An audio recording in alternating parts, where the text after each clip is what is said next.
So the rule of law comes home. Can the United Nations live up to its own high standards? Members of this panel have all had varied careers, but they all share one thing. At one point or another, they've all been employees of the United Nations and have served the UN in important and distinguished capacities.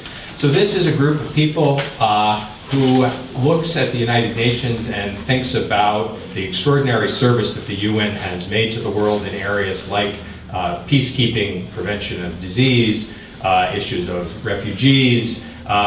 United Nations operations, I don't need to tell people in this room, are far-flung, very extensive, and have met as in a collective way. Is that mine? Oh, Diego, that's yours.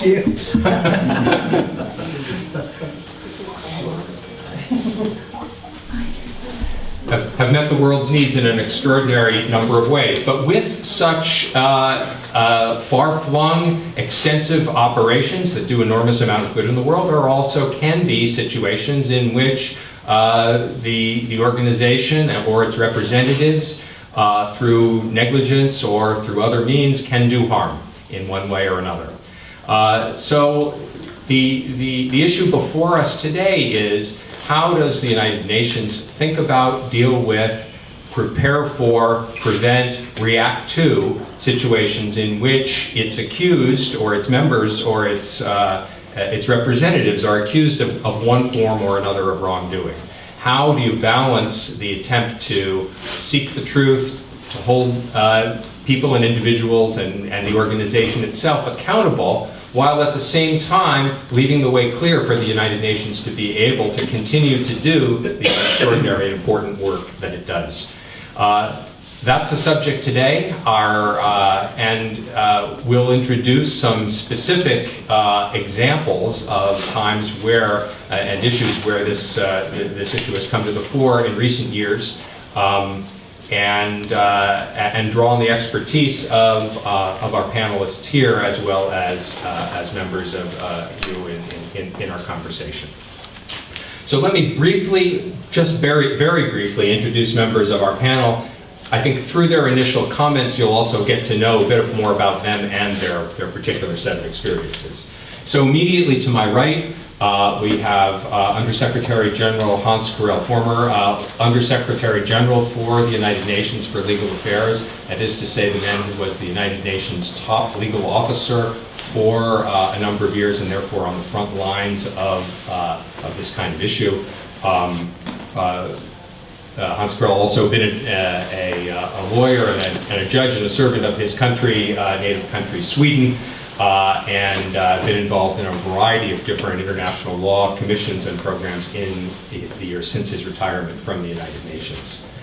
To his right, Ambassador Amadou Ould Abdallah, who has served originally from Mauritania, who has served the United Nations in a variety of capacities, especially as a special representative for the Secretary General in a number of situations in Africa, including in Somalia, in West Africa, in Burundi, a man who has been intimately involved in issues of peacekeeping and extensive experience throughout the continent.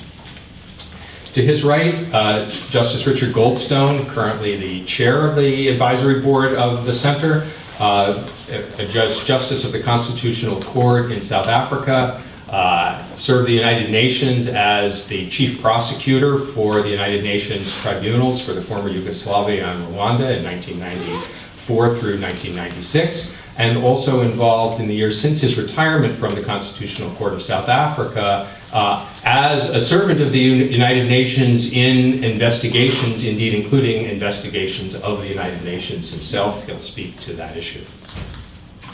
And finally, to his right, Gillian Sorensen, whom I'm very pleased to welcome to our board. This is her first board meeting, and Gillian, we welcome you and appreciate your service and willingness to join. Gillian Sorensen served as an Assistant Secretary General of the United Nations for a number of years, and she's now a Senior Advisor to the United Nations Foundation, Ted Turner, the organization founded by Ted Turner in the 1990s. So she's been involved on speaking on behalf of the United Nations in a variety of different contexts in this country and abroad, and particularly keen to the notion of how one balances support for the United Nations with preserving its integrity.